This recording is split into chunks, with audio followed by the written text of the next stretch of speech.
Hello everyone, good night. আমি আজ বলবো ইংরেজি কিভাবে সহজে শেখা যায় সে বিষয়ে 5টি টিপস দিব। আসলে ইংলিশ নিয়ে ভয় পাওয়ার কিছু নাই, যে আমাদের ম্যাক্সিমাম স্টুডেন্টরা ইংলিশে ভয় করে।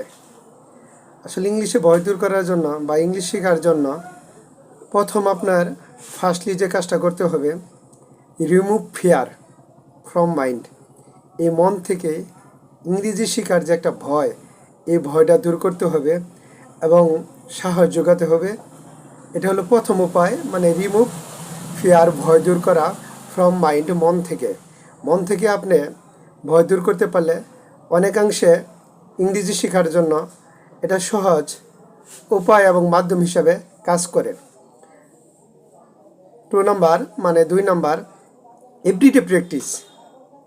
আপনি প্রতিদিনই কিছু না কিছু ইংলিশ, ছোটো হোক বাক্য, বড় হোক বা ছোটো ছোটো ওয়ার্ড থেকে তো আপনার বড়, এরকম প্রতিদিনই আপনি প্র্যাকটিস করতে হবে। একটু ভাবেন তো, আমরা যে কোনো কাজই অভিজ্ঞতা অর্জন করতে যাই, তার আগে আমাদের এভরিডে প্র্যাকটিস করতে হয়। প্র্যাকটিস না করলে ওই বিষয়ে আমরা এতটা হোম হতে পারি না, দক্ষ হতে পারি না। তো আপনার সেকেন্ডলি যে কাজটা হলো, বা 2 নাম্বার, ইংলিশ বিষয়ে দক্ষ হতে গেলে বা স্পোকেন ইংলিশ সম্পর্কে দক্ষ হতে গেলে বা ইংলিশ ভালো করে শিখতে গেলে আপনি এভরিডে প্র্যাকটিস করতেই হবে। 3 নাম্বার বা 3 নাম্বার যাকে বলে, মেক স্মল সেন্টেন্স। আপনাকে ছোট ছোট বাক্য তৈরি করতে হবে। এখন আমাদের এখানে একটা লজ্জা কাজ করে, এই লজ্জাটা দূর করতে হবে। আসলে লজ্জা পাওয়ার তো কিছু নাই। আমরা যখন কোনো না কোনো বিষয়ে শিখতে যাই তখন প্রাথমিক অবস্থায় আমাদের ভুল হয়, কিন্তু যত সমস্যা হয় ইংলিশে আমরা ভুল করলে সেটাকে লজ্জা পাই। আসলে লজ্জা পাওয়ার কিছু নাই।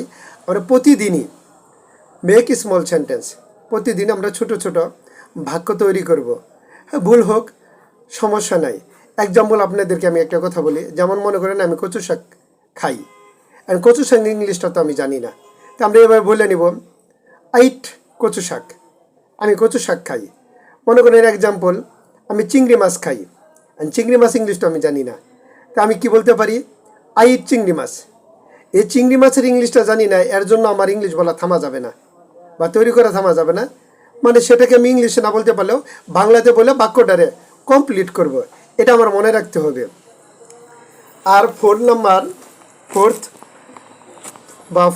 বা 4 নাম্বার যে বিষয়টা হলো, আমাদের ডেইলি রিড, প্রতিদিনই পড়তে হবে, লিসেন, শুনতে হবে, অ্যান্ড স্পিক, বলতে হবে ইংলিশ। আমাদের প্রতিদিন